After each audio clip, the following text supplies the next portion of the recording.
ketika dia mensyaratkan bahwa harus ada itu, artinya kan sebetulnya senjata STY benar-benar soal naturalisasi. Buat sepak bola nasional jelek. Ini sesuatu yang buruk lah buat sepak bola nasional. Tapi itu kan ada hubungannya dengan kerja BTN. Sekarang saya tanya, teknik. ada identitas nggak pemainan timnas kita era STY? Nggak ada, pragmatis gitu. Tapi saya bingungnya, ada katanya media bilang ini kayak tiki taka katanya.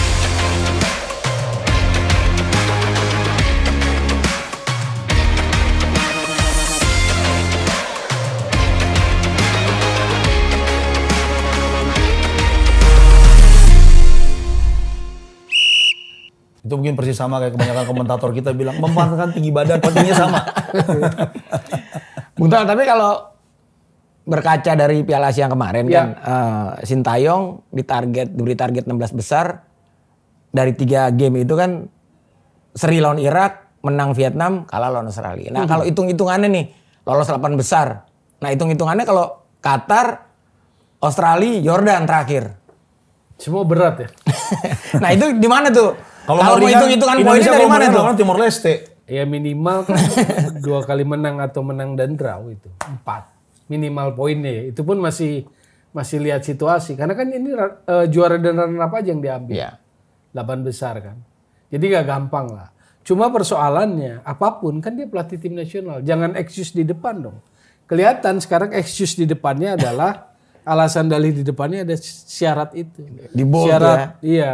Rafael Strijk, Hubner, Ivar Jenner. Tapi kita kan nggak bisa menafikan bahwa STY disebut nyatet sejarah. Itu sampai ada spanduknya gede kan? Iya. History maker dengan muka dia di tengah. Untung nggak ada nomornya 1, 2, atau 3 itu. Iya. Kalau nggak bahaya juga. Nah pertanyaannya kan dia disebut publik ya. Secara umum menyebut dia membawa sejarah 16 besar. Tapi kan tadi kita sempat ngomongin kan, tahun 2007 itu pesertanya udah 16. Iya. Artinya harusnya untuk menuju ke sana lebih kompetitif. Iya. Nah sebenarnya sejarah kayak apa sih yang dikasih STY? Ya sejarahnya 16 besar karena memang kalau patokannya adalah fase 16 besar belum pernah. Lolos babak 2. Lolos babak kedua dari grup. Tapi kalau hitung-hitungan sejarah misalnya Piala Asia kita pernah ikut 96 2000 itu putaran finalnya 12. Berarti saat kita menuju putaran final 96 di Kuwait atau 2000 itu di mana itu di Lebanon kalau nggak salah. Berarti kita udah 12 besar kan secara jumlah peserta finalis gitu loh. 2004 baru itu jadi 16 tuh. 2004 sampai 2015 tuh jadi 16 putaran finalnya. Bahwa 16 besarnya lewat grup itu adalah sejarah iya.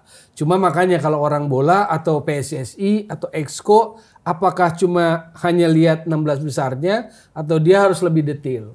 Nah, sebetulnya poin kritis saya itu kan itu juga untuk membangun kekompleksitasan cara berpikir Exco gitu loh. Kan Sinteyong seolah-olah kan nggak ada apa ya, nggak ada yang jadi partner untuk ngukur dia punya pemikiran atau apapun. Contoh naturalisasi, kan yang menentukan kualitas Sinteyong kan. Memang dia dewa gitu. Pilihan dia itu paling benar gitu. Harusnya scout kita kan? Maksudnya ya harus ada semacam tim partner lah. untuk discuss lah ya. Gitu iya. Yang misalnya Krep sebagai Sinteyong dia milih pemain naturalisasi, prinsipnya kan dia milih berdasarkan kualitas. Tapi apakah 100% kualitas yang dipilih Krep itu akan sesuatu yang 100% objektif? Kan ada yang namanya selera pelatih. Netizen bilang gitu loh. Selera pelatih. Kan di bawah komen-komennya STY hater nih kan ada. Bukan selera pelatih aja, ada gerbong pelatih juga ada. Oh gitu ya. Gerbong pelatih kan gitu kan ya. Iya. Pemain favorit. Pemain favorit ada. Ini pertama kali nggak sih publik terbelah 2? Ya menurut saya sih atmosfernya jelek. Yang sangat besar gitu. Buat sepak bola nasional jelek. Ini sesuatu yang buruk lah buat sepak bola nasional. Pro kontra itu menjadi sangat tajam. Dikotomi itu sangat tajam. Ya beberapa orang bahkan ada yang menyalahkan sebutan local pride pertama kali. Local pride pertama kali itu digaungkan lalu kemudian jadi membuat dikotomi antara orang yang lahir di sini dengan yang lahir di mana-mana. Tapi kan hari ini kan sebetulnya bukan itu. Pro dan kontra dengan STY ini sendiri kan. Iya. Makanya dulu ini kan nggak kayak gini nih situasinya. sesuatu yang menurut saya sih nggak alamiah ini ya. Ada sebuah agenda, ada sebuah setting, ada sebuah desain sehingga STY sedemikian jadi dewa itu nggak boleh disentuh. Kan seolah-olah kita nggak boleh tuh mengkritisi itu nggak boleh kan, langsung diserang. Mungkin harusnya muji-muji gitu kan, menyanjung-nyanjung gitu loh. Mungkin karena kalau keinginannya apa viewer kita banyak atau apapun lah, atau kita tidak dibenci orang gitu kan. Menurut saya sih ini iklimnya nggak sehat, iklim yang buruk buat sepak bola kita. STY mungkin nggak ngomong local pride, STY mungkin nggak ngomong itu, tapi saya mau ingatkan dia di media Korea bilang seperti ini, bahwa kita butuh pemain naturalisasi untuk level Asia. Pemain naturalisasi itu menutupi kelemahan pemain lokal. Kelemahan pemain lokal itu adalah mental bertandingnya, selalu takut kalah duluan gitu kan. Dan kelemahan itu ditutupi oleh naturalisasi. Jadi omongan itu membelah, mendikotomi pemain gitu loh. Pada kenyataannya tetap kalah juga, ya kan? Pada kenyataannya gitu. Nah berarti kan ujian STY ini tinggal di U23 besok nih kan, seandainya. Masih ada Piala Dunia. Ya, gagal gitu. Walaupun gimana? Saya sebetulnya itu tadi menurut saya PSSI ini kelolosan nih Exco PSSI lupa yang namanya kualifikasi Piala Dunia. PPD. Padahal dari segi event itu paling ultimate. Ya. Piala Dunia paling tinggi, nggak ada lawan lagi. Termasuk kualifikasinya. Tapi ternyata yang jadi poin reviewnya, poin evaluasinya nanti pas U23. Iya. Nah jadi kalau Bung Toel gimana tuh kalau misalnya tidak sesuai target? Apakah perlu masih dipertimbangkan lagi Kalau atau Bung Toel, ya. sekarang pun kalau saya ketua umum PSSI saya berhentikan.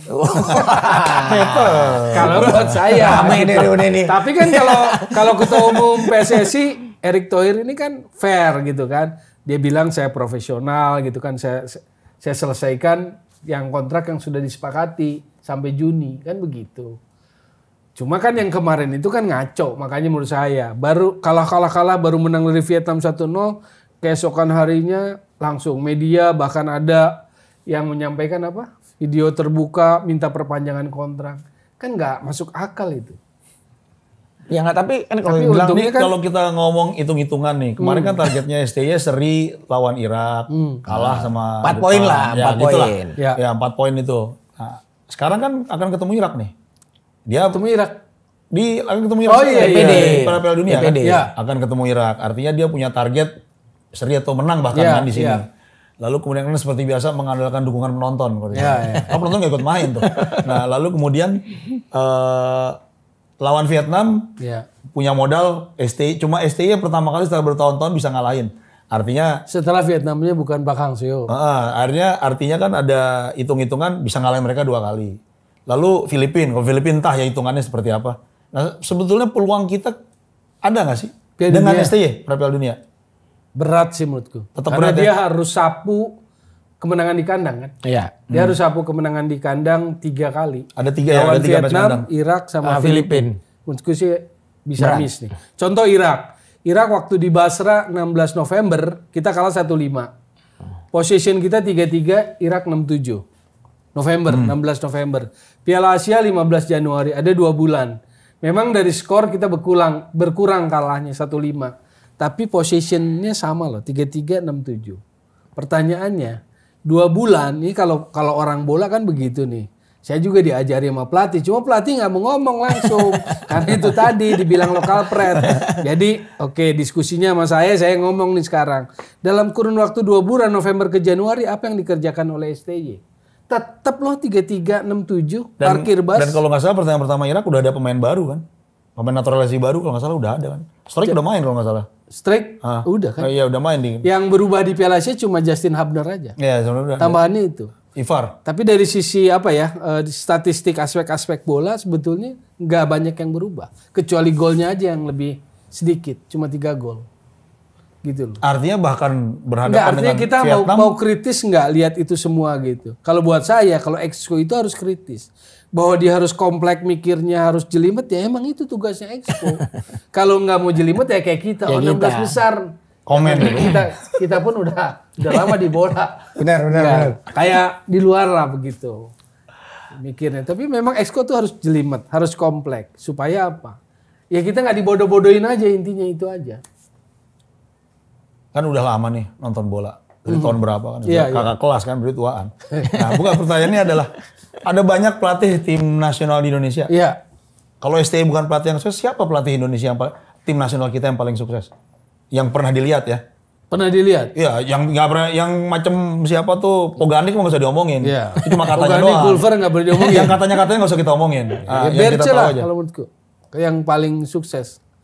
Asian Games. Ya, Berce sama Sinyo lah. Aliando. Iya, kalau yang kita lihat Tapi kan mereka nggak dapat gelar apa-apa juga. Bahwa medali Asian Games juga nggak didapat. 86 itu.